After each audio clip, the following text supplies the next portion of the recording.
मध्य प्रदेश के एक गांव में देवीलाल नाम के वैद्य थे, जिनसे आसपास के कई गांव के लोग दवाइयां लेने और अपना इलाज करवाने आते थे। मतलब वे गांव के बहुत प्रसिद्ध डॉक्टर थे।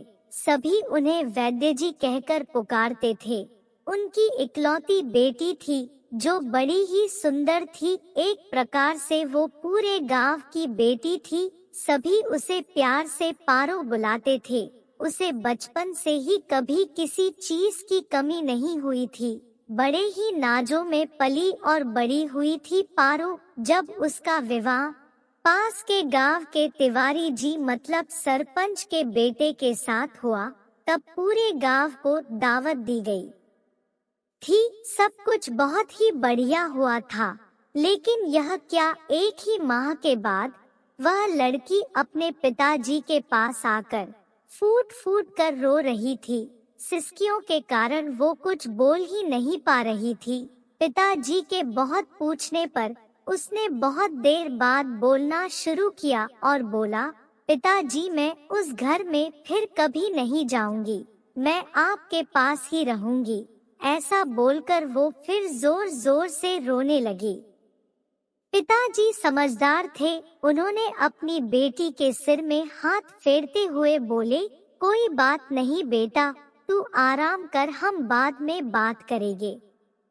और बेटी की माँ को इशारा करते हुए कहा, इसे कुछ खाने को दो और संभालो। शाम को हालात को समझते हुए पिता ने पूछा, बताओ क्या हुआ, क्यों नहीं जाना चाहती हो अपने ससुराल? बेटी ने बताया, पिताजी मेरी वो सास नहीं दुश्मन है मेरी। सुबह से शाम तक वो केवल मेरे ही पीछे पड़ी रहती है। पूरे गांव में मेरी बदनामी कर रखी है। वो हमेशा मुझे गालियां देती है और कहती है, तुझे यह नहीं आता, तुझे वो नहीं आता। न जाने तेरे माँ बाप ने क्या सिखाया है। वो अनपढ़ बुढ़िया मुझे सिखाना चाहती है। और तो और पिताजी घर के सारे लोग उसका ही कहना मानते हैं। पिताजी मैं साफ कहे देती हूँ, उस घर में या तो वो बुढ़िया रहेगी या मैं। उसके साथ मैं एक पल भी नहीं रहना चाहती। पिताजी गुस्से से बोले, हमने तो तुझे अच्छे संस्कार दिए हैं, वो तुम्हारी माँ के समान है, उनके लिए ऐसे शब्द मत बोलो, कुछ समय दो, सब कुछ ठीक हो जाएगा। बेटी ने कहा, पिताजी मैं एक शर्त में वहाँ वापस जाऊंगी। पिता ने कहा, वो शर्त क्या है?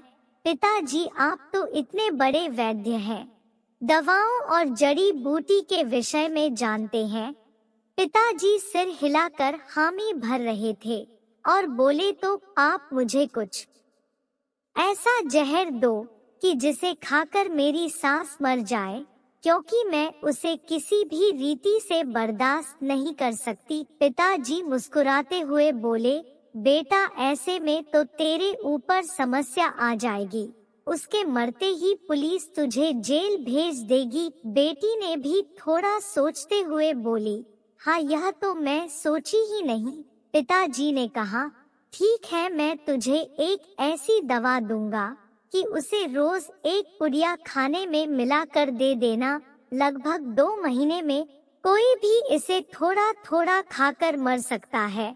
इस पर कोई तुझ पर संदेह भी नहीं करेगा और तेरा काम भी हो जाएगा। बेटी के तो जैसे आंखों में चमक आ गई और कहने लगी, पापा आप कितने अच्छे हो, और मुझे क्या करना होगा? पिताजी ने कहा, और देख किसी को शक संदेह न हो, इसलिए तू उनसे लड़ना नहीं, बड़े प्यार से रहना। वो जो भी कहें उसे मान लेना, क्योंकि वो 2 ही महीने की मेहमान होगी। बेटी ने सारी बातें खुशी खुशी मान ली और अपने पिताजी से 2 महीने के हिसाब से 60 धीमे जहर की पुड़िया लेकर अपने ससुराल लौट आई। अब प्लानिंग के हिसाब से रोज सासू माँ के खाने में एक पुड़िया मिलाकर देना शुरू की और बड़े प्यार से घर में रहने लगी। अब सासू यदि गाली देती तो भी बहू पर कोई असर नहीं होता। वो बहुत प्यार से जवाब देती। लगातार 1 माह तक बहू के अच्छे व्यवहार के कारण सास का भी मन बदलने लगा। अब वह अपनी बहू को गाली बकना बंद कर दी और उसे बिना बात के चिल्लाना भी कम कर दी। बहू को भी लगने लगा, अब तो कुछ ही दिन की मेहमान है मेरी सासू माँ, इसलिए उसकी और सेवा कर देती हूँ। इसलिए वह रात को सासू के पैर भी दबाने लगी और सिर पर तेल भी मल देती थी। अब तो सासू माँ सारे गांव में कहते नहीं थकती कि बहू हो तो मेरी बहू जैसी, और वह अपनी बहू को अपनी बेटी से भी बढ़कर यार करने लगी। उसे घर का सारा अधिकार और जेवर और सब कुछ सौंपने लगी। यह सब देखकर बहू के आँख में आंसू आ गए और वह अपनी सास को अपनी माँ के जैसे प्यार करने लगी। और तभी उसके मन में एक डर समाने लगा और वह उसी दिन अपने गांव मायके आई और अपने पिता से लिपटकर रोने लगी और कहने लगी, पिताजी आप कुछ भी करो लेकिन मेरी माँ को बचा लो। पिताजी ने कहा, माँ को, वो तो ठीक है, सो रही है। बेटी ने कहा, अरे मैं सासू माँ के विषय में बोल रही हूँ। पिताजी ने कहा, क्यों, क्या हुआ उनको? बेटी ने याद दिलाया, अरे पापा आपने जो जहर दिया था उसे खिलाते हुए 1 माह से ज्यादा हो गया है। 15 दिन बाद वो मर जाएंगी। मुझसे बहुत बड़ा गुनाह हो गया। मैं अब उन्हें मारना नहीं चाहती। आप कुछ भी कीजिए और उस जहर का तोड़ दीजिए। कुछ ऐसी दवा दीजिए ताकि उस जहर का असर खत्म हो जाए। वो रोए जा रही थी और पिताजी जोर जोर से हंस रहे थे। बेटी को कुछ समझ नहीं आया, पिताजी हंस क्यों रहे हैं। तब पिताजी ने कहा, बेटा चिंता मत कर, उन्हें कुछ नहीं होगा।